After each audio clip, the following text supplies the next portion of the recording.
La saison 2014 de On garde le contact est ainsi lancée. Les chroniqueurs nous ont fait la promesse d'être très en forme pour cette année 2014. Et le best-of vous a fait énormément plaisir. Et chacun a dans son sac beaucoup de secrets. Question d'éclairer l'opinion sur des questions qui nous semblent utiles pour notre quotidien et la suite des choses ici sur le continent africain. L'afro-optimisme, n'oubliez surtout pas, faire en sorte que l'Africain soit fier de sa personne, de ses actions, de ses activités, de ses réflexions et aussi de ses créations. Seydina Chérif Ahmed, toujours avec nous, toujours bien en forme. Seydina, bonjour. Bonjour Mohamed. Voilà, pas de on garde le contact sans Seydina Chérif Ahmed qui désormais bat le record des fans. Attention, avec Diop, vous êtes à coup de main.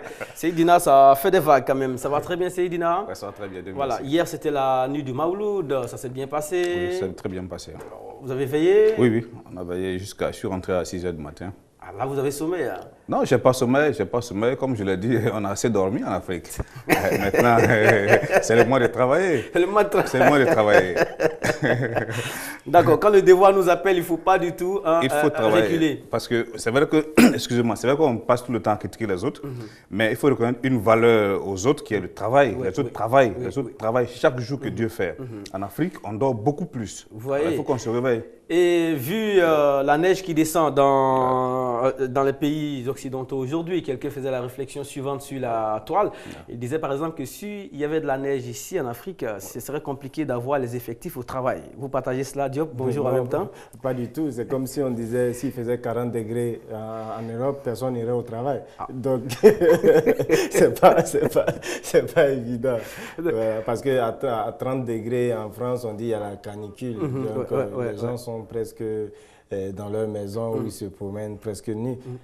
Donc, s'il y a la neige ici, c'est normal qu'on n'est pas habitué à la neige. C'est bon, on dit que l'Africain ne travaille pas, mais je pense que c'est historique. C'est par rapport à tout ce qu'on a vécu.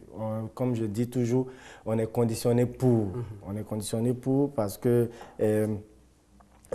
on félicite toujours l'Afrique sur sa médiocrité. Et ça, c'est comme ça. Les gros financiers, les gros bailleurs de fonds, ils continuent toujours à nous féliciter, mais ça ne suffit pas ce qu'on fait déjà. Il faudrait qu'on fasse plus et qu'on arrête de nous féliciter sur des petits trucs médiocres. Il faudrait que les Africains même prennent leur destin en main, comme Seydina le dit.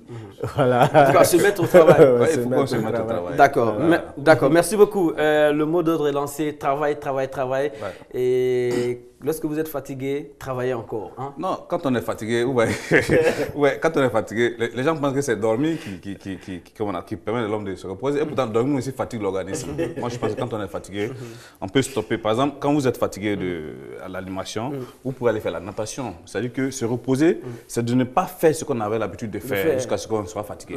Ce n'est pas aller dormir. D'accord. Voilà, il faut que les Africains se mettent ça dans l'esprit. Bien noté. Voilà. D'accord. Et pour compléter l'effectif, notre ami est dans l'autre studio, ici donc Patrick Ndjakan. Patrick, ça va? Hein? Bonjour Mohamed, bonjour aux téléspectateurs. Bien en forme pour la nouvelle saison. Hein? Oui, bien en forme en tout cas. Avec une bonne nuit de Mawloud, bien sûr. Et aussi, on remarque que la toile était en ébullition depuis hier nuit. Oui. Ça veut dire que vous avez posté le message, le sujet depuis hier nuit. Oui, exactement, depuis hier nuit. Et comme vous êtes toujours actif, vous avez été très actif déjà sur la question. Et nous serons dans le plaisir tout à l'heure de relayer ça sur les antennes. D'accord, merci beaucoup. On va prolonger la nuit du Mawloud tout en faisant appel à ce jeune garçon qui inscrit son nom de fort bonne manière dans le paysage des chantres islamiques en Côte d'Ivoire. Pour lui, le pardon a été l'atout maître du prophète Mahomet, paix et salut sur lui. Il se nomme Aguib Touré, il est avec nous.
Bien, on espère que vous prenez du bon temps en notre compagnie, madame, monsieur. Cette émission est faite par vous et nous parce que le sujet part d'ici, les chroniqueurs donnent leurs opinions et vous aussi, vous nourrissez le plateau par vos connaissances et vos expériences. Les voies d'accès, vous les connaissez. Le téléphone 22 42 54, vous précédez ce numéro du plus 225 si vous nous appelez de l'extérieur de la Côte d'Ivoire. La toile, voilà, www.facebook.com/on garde le contact et aussi le micro-trottoir. Il y a tout pour qu'ensemble, on tire l'Afrique vers le haut et l'on dédie la variété qui vient d'être diffusée à tous ceux qui travaillent sur ce magazine. En tout cas, côté studio, je vois M. Yao qui est là, il gère la fluidité sur ce plateau. Caméra numéro 2, M. Marcelin Tagny, le big boss des images. Et aussi sur l'autre caméra, la première caméra, c'est Mme Dindane. Et l'autre côté, à son opposé, elle est à ma droite, c'est à votre gauche, Madame, Monsieur. Il s'agit de Afoué Roland. En tout cas, des personnes bonnes pour le service et vraiment prêtes pour vous amener le meilleur tous les jours sur le groupe RTI. Les brèves, c'est tout de suite et maintenant.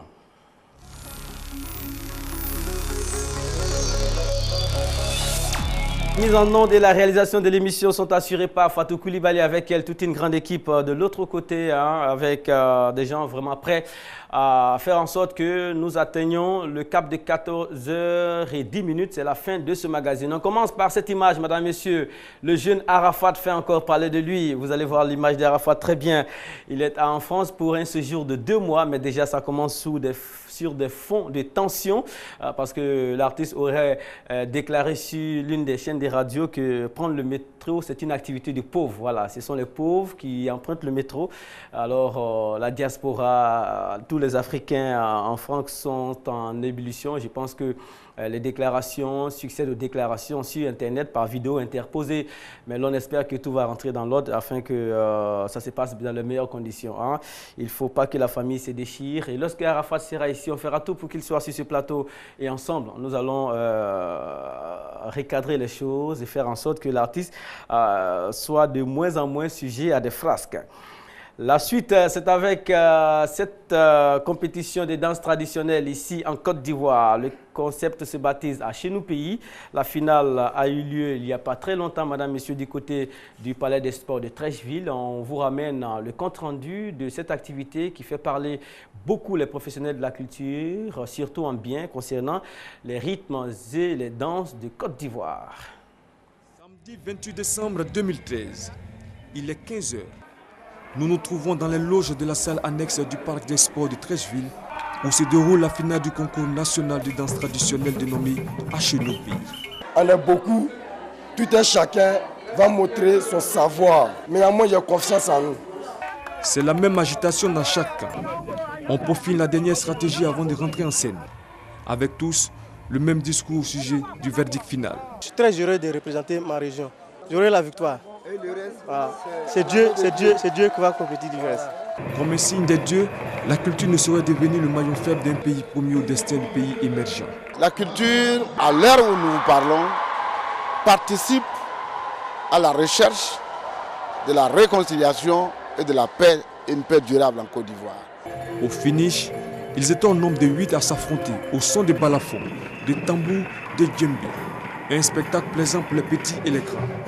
Et quand vint la proclamation des résultats par le jury, un seul groupe jubile. Le Brou de Sokoro-Dougou d'Odiéné décroche la palme d'or. Ce qui a permis au groupe Brou de Sokoro-Dougou de remporter cette édition, c'est l'authenticité de sa chorégraphie.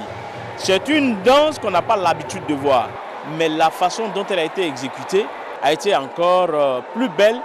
Mais pour les promoteurs, l'honneur revient à la culture ivoirienne. Quand on parle de culture, on a ensemble des BT, on a ensemble des Senoufo, on a ensemble des Djoula, on a ensemble des Baoulé. Donc c'est un moment de partage, de communion. C'est pourquoi cette première édition, on a donc mis ça, placé ça sous le sceau de l'unité et de la cohésion sociale. Grâce à ce succès, les danseurs de Sokoro-Dougou prendront l'avion dans quelques mois où ils représenteront la Côte d'Ivoire au Festival Nègre de Dakar.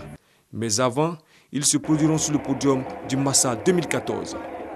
Voilà, un bon couloir de promotion des rythmes et des danses traditionnelles de Côte d'Ivoire. Madame, Messieurs, à titre d'information, 28 décembre 2013, c'était la date de la finale. Le lieu, c'était le Parc des Sports de Treichville. Et le vainqueur, c'est le groupe Sokorodougou d'Odione. Félicitations. Diop, vous avez vu l'habitude de ces activités-là. Oui. D'abord, mettre en compétition des rythmes traditionnels. Bon, la critique dit que sur quelle base on dit un tel rythme est meilleur, un tel autre rythme n'est pas meilleur. En fait, ça se passe dans la prestation et dans la présence scénique. Sinon, il n'y a pas de compétition entre les rythmes traditionnels. Parce que qu'est-ce qui était dans son bon jour? Voilà. Normalement, c'est la promotion des valeurs traditionnelles.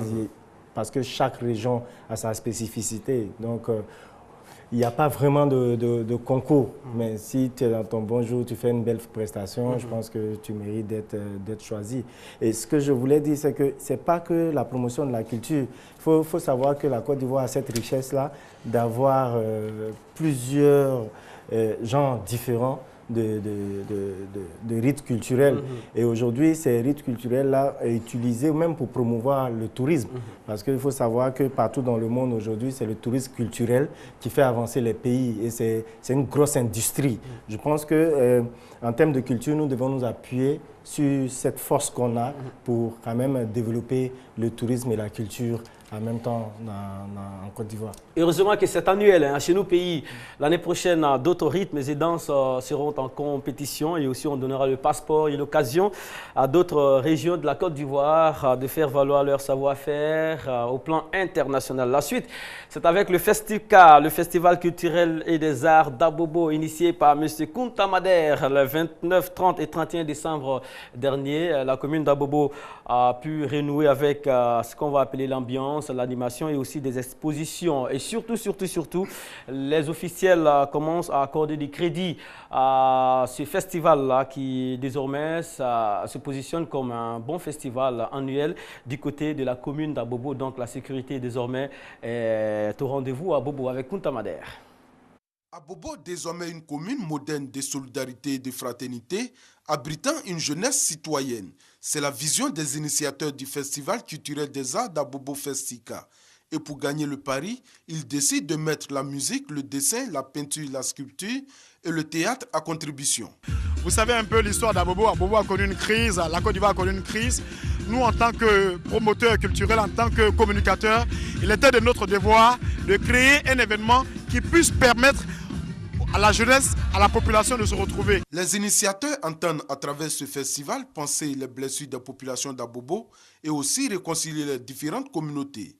Une vision partagée par les autorités de la commune. Nous croyons à la chose. Donc ce soir, c'est un sentiment de joie. Ça fait 3 ans que ça se passe, mais on fera mieux l'année prochaine que ça. Quand quelqu'un entreprend, il faut le soutenir dans la solidarité pour que d'autres personnes puissent avoir le courage d'entreprendre encore. Pour la jeunesse de cette commune et pour certains artistes, ce festival est une opportunité de prouver leur maturité. Vraiment, ça va pouvoir réunir la jeunesse d'Abobo et pour toujours nous avoir toujours dans la joie pour que nous pouvons toujours avancer. C'est toute la jeunesse d'Abobo qui se retrouve à cette 3e édition du Festica pour célébrer l'union, pour célébrer la fraternité, pour célébrer la paix. Un festival fort apprécié par la diaspora. La jeunesse, c'est le futur et c'est bien de les amener à aimer l'art, à aimer la culture parce que c'est très très important pour le pays. Le lancement de ce festival a permis de découvrir le talent de certains artistes en herbe. Débuté le 29 décembre, le Festica, qui est à sa 3e édition, prend fin ce mardi 31 décembre. Voilà. Ok, Festica, on reviendra sur ce festival le mercredi prochain avec Bidéfer. Le plateau est typiquement culturel ce jour-là. Lundi et mardi, la première partie de l'émission concerne les brèves et nos chroniqueurs ont l'occasion de porter leur regard sur des activités qui valorisent les arts de vivre africains. Alors, Seydina, Festica, hein, des messages de paix en langue, des expositions, vente des produits africains, la gastronomie africaine. Ça répond à tout ce que vous attendez du continent africain quand même. Bien sûr, bien sûr. C'est-à-dire qu'ils ont compris que le développement de l'Afrique partira à partir de là. Voilà, parce qu'on ne se développera jamais en français ni en anglais. On ne va pas aussi se développer aussi avec les pizzas ou bien le caviar Ce que nous avons ici, c'est ce que nous devons mettre en avant, c'est ce que nous devons exploiter, c'est ce que nous devons développer. Donc c'est à partir de là que le développement réel de l'Afrique va s'amorcer. Très bien. La suite, c'est avec le Massa. Massa 2014, madame, messieurs. Le Massa est de retour, le marché des arts et des spectacles africains en Côte d'Ivoire. Le lancement a eu lieu le week-end dernier et vous aurez certainement quelques images et quelques informations relatives à ce vaste marché des arts initié par des autorités ivoiriennes. En tout cas, on salue le retour du Massa, Diop. Oui, c'est clair que le Massa qui s'était imposé dans la sous-région en tant que festival et a porté le nom de la Côte d'Ivoire sur le plan culturel très très loin. Aujourd'hui, son retour est à saluer et je crois que chaque Ivoirien doit quand même soutenir ce projet à son niveau, c'est-à-dire même le simple fait même d'aller voir les spectacles, c'est une manière de participer au développement du Massa. Ce qu'on pourrait dire au Massa aussi, ils ont réussi quand même aussi à vouloir éclater le Massa sur certaines zones. J'espère que toute la Côte d'Ivoire va pouvoir profiter de cet événement. Vous êtes très à l'aise dans ce sujet-là parce que vous êtes promoteur du festival des 18 montagnes.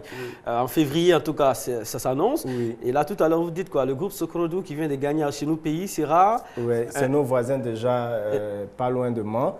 Nous sommes prêts à les programmer et je pense qu'on va essayer de rentrer en contact avec eux parce que c'est très beau ce qu'ils font. D'accord. Maintenant, voilà. Je voulais ajouter qu'un festival aussi, ça rassure même les investisseurs.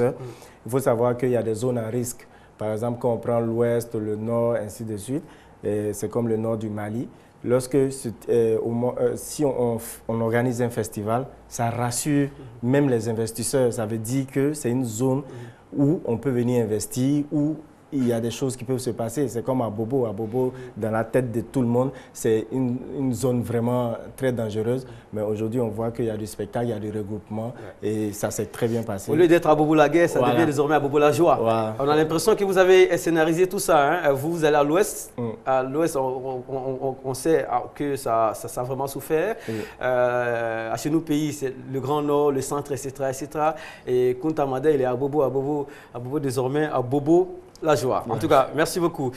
La suite sur ce magazine, vous aurez l'occasion d'aller au Bénin, retrouver Stéphanie Montio qui va nous donner le point de l'actualité culturelle du côté du Bénin. Mais avant cela, le lancement de la 18e édition de Miss Côte d'Ivoire s'est effectué à l'hôtel Pullman du côté du plateau. Voilà, vous avez le staff de Miss Côte d'Ivoire sur le petit écran. Alors, il y a eu beaucoup d'innovations qui ont été annoncées à ce lancement-là. Il s'agira pour le comité Miss de faire en sorte que Miss Côte d'Ivoire soit désormais exploitable, c'est-à-dire plus exploitable qu'avant. Voilà, vous aurez l'occasion d'avoir des détails sur cette 18e édition sur ce même magazine de On garde le contact. Voilà. La sortie, c'est tout de suite et maintenant Bénin avec Stéphanie Montio, bien avant le sujet du jour. Stéphanie, on a généralement quelques soucis avec elle lorsqu'on doit rentrer en contact avec elle. Le temps pour nous de vous rappeler que vous aurez l'occasion de réagir au sujet du jour, égalité hommes et femmes en Afrique. Est-ce que vous croyez que les mentalités sont prêtes? Est-ce que vous croyez que l'Afrique est prête à accepter cette forme d'égalité entre hommes et femmes? Ce sera la question centrale tout de suite. Et chacun aura sa part d'opinion sur le sujet. En attendant, on peut s'amuser à prendre quelques réactions déjà. On va commencer par vous, Diop. Je me souviens ici, l'une de vos interventions, vous avez dit que l'Afrique n'a pas attendu maintenant pour s'intéresser à la question de la place de la femme dans la société. Oui, c'est culturel chez nous. En fait, même en Afrique, on a la supériorité de la femme. Parce que l'égalité pour nous, c'est comme si tu te comparais à ta mère. Parce qu'une femme, déjà, elle est considérée comme mère. Et il faut savoir que je prends... Même dans notre mythologie, comme je dis toujours, dans notre mythologie, il n'y a pas de nom d'homme. On parle de Mami Wata, on parle de Bafaro au Mali, on parle de Mamhouri au Sénégal. La reine Ablapo. Tout ça, en fait, c'est que des femmes.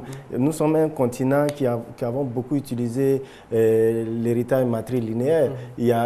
Nous avons eu des femmes soldats depuis des rois béanzins. Écoutez, en 1235, même avant la Magna Carta, qui a été la première charte faite par le le roi anglais qui avait parlé un peu du droit de la femme.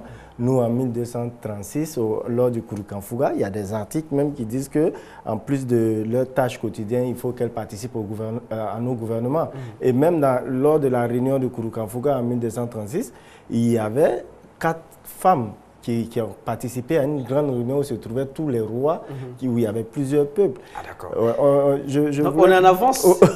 On est en avance. L'Afrique est en avance sur le... Ségolène Royal a répondu à Sarkozy quand il a dit en 2007, je crois, c'est une nation, je ne me trompe pas, en juin 2007, où il a dit l'homme africain n'est pas encore entré dans l'histoire. Ségolène Royal l'a rappelé en 2009, à Dakar encore, en lui disant qu'ils n'ont qu'à aller regarder vers la charte du Mandé pour comprendre que l'homme noir africain, il est dans l'histoire il y a longtemps. En fait. Voilà, les dés sont jetés. Vous aurez l'occasion de réagir tout de suite. En attendant, direction Bénin, Stéphanie Montio, animatrice de l'équivalent de midi chez nous au Bénin, est avec nous. Stéphanie, bonjour, bienvenue.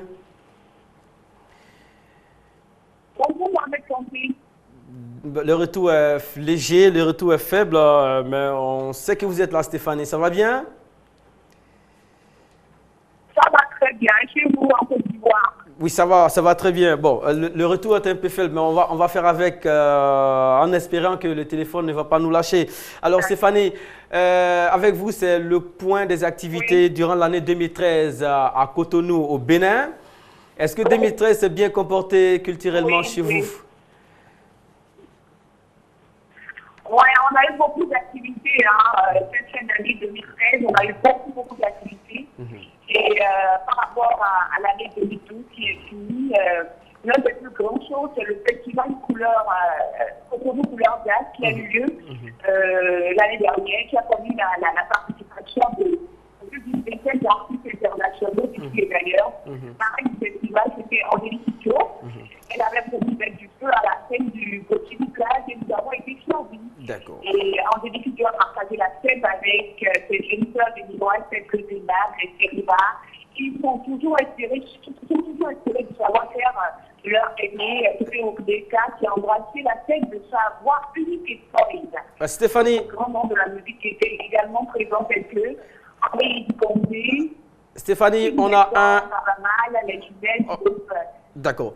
Bon, on va s'excuser un tout petit peu. On a un problème de confort d'écoute avec Stéphanie. J'espère qu'on va essayer de rattraper tout ça bien avant la fin du programme. Et c'est avec un peu de regret qu'on vous quitte. On va se retrouver certainement. Stéphanie, merci beaucoup. Et on a pu avoir quelques soupçons quand même du festival Cotonou Couleur Jazz qui a eu lieu le 28 novembre, du 28 novembre au dimanche 1er. En tout cas, merci beaucoup. On aura l'occasion, tout en nous excusant auprès des téléspectateurs, concernant la qualité d'écoute de cette intervention. La suite, ça sera pour tout de suite et maintenant, si tout est rentré dans l'ordre. D'accord, on aura l'occasion à Seydina, donc à la suite de Ismaël Diop concernant la place de la femme dans la société africaine. En suivant Diop, on se rend compte que l'Afrique était largement en avance. Mais qu'est-ce qui explique ces reculs alors? Au point de parler des difficultés, des points de résistance concernant l'égalité hommes et femmes en Afrique. Qu'est-ce qui explique ces reculs après toute cette démonstration faite par Diop? Bien. Pour moi, avant de répondre à cette question, je voulais même reformuler pour moi. C'est-à-dire que la manière que la question devait être posée, c'est est-ce que le monde est prêt à revenir aux valeurs africaines concernant la parité de l'homme et de la femme? Et la femme, c'est ça. Hein? Est-ce que le monde entier est prêt? Est-ce que le monde entier est prêt à revenir aux valeurs africaines? Parce que cette parité dont on parle entre la femme et l'homme est une valeur naturelle et traditionnelle africaine. Est-ce que vous comprenez? Maintenant, pour revenir à la question, vous savez, quand on met un peuple en esclavage, quand on met un peuple sous domination, on essaie de briser le système de gouvernement, le système social de ce peuple-là. On essaie de faire en sorte que la désunion existe, l'ignorance existe dans ce peuple. Alors, je pense que ce que nous sommes victimes aujourd'hui, nous sommes victimes de l'ignorance, nous sommes victimes de la désorganisation, nous sommes victimes de l'aliénation. Voilà pourquoi ce problème existe aujourd'hui. Et je profite de ce plateau pour lancer un appel aux femmes africaines. Parce que la réalité, c'est que qu'est-ce que les femmes africaines même veulent aujourd'hui? Parce que c'est à elles de poser cette question. Cette question va directement aux femmes africaines. Qu'est-ce qu'elles veulent exactement? Alors, moi, je vais les aider dans la réponse en disant qu'elles cherchent à connaître réellement les traditions dans lesquelles elles sont nées, dans lesquelles elles vivent, elles comprendront qu'elles n'auront pas de problème, qu'elles n'ont pas de soucis. Voilà. Souvent, ces traditions-là aussi se sont fait étouffer par nos croyances religieuses. Hein. Bien sûr, bien sûr. À part l'esclavage, à part la colonisation, il y a toutes les croyances religieuses comme l'islam mal interprété et le christianisme mal interprété qui a quand même étouffé la place de la femme. Parce que les premiers prêtres ou bien les premiers prêcheurs qui sont arrivés, à force de vouloir le pouvoir, ils ont tout de suite écrasé notre système parce qu'ils ont fait croire que tout ce qu'on savait ou bien tout ce qu'on avait comme coutume était contraire aux croyances qui venaient. Mais en réalité, quand on va dans les fonds, on voit que nos croyances traditionnelles, il y a certaines valeurs, la plupart des valeurs de nos croyances traditionnelles correspondent aux valeurs dans les croyances modernes. D'accord. Est-ce qu'on peut passer de l'autre côté, Fatou, pour ouvrir le débat, le téléphone et aussi les interventions sur la toile?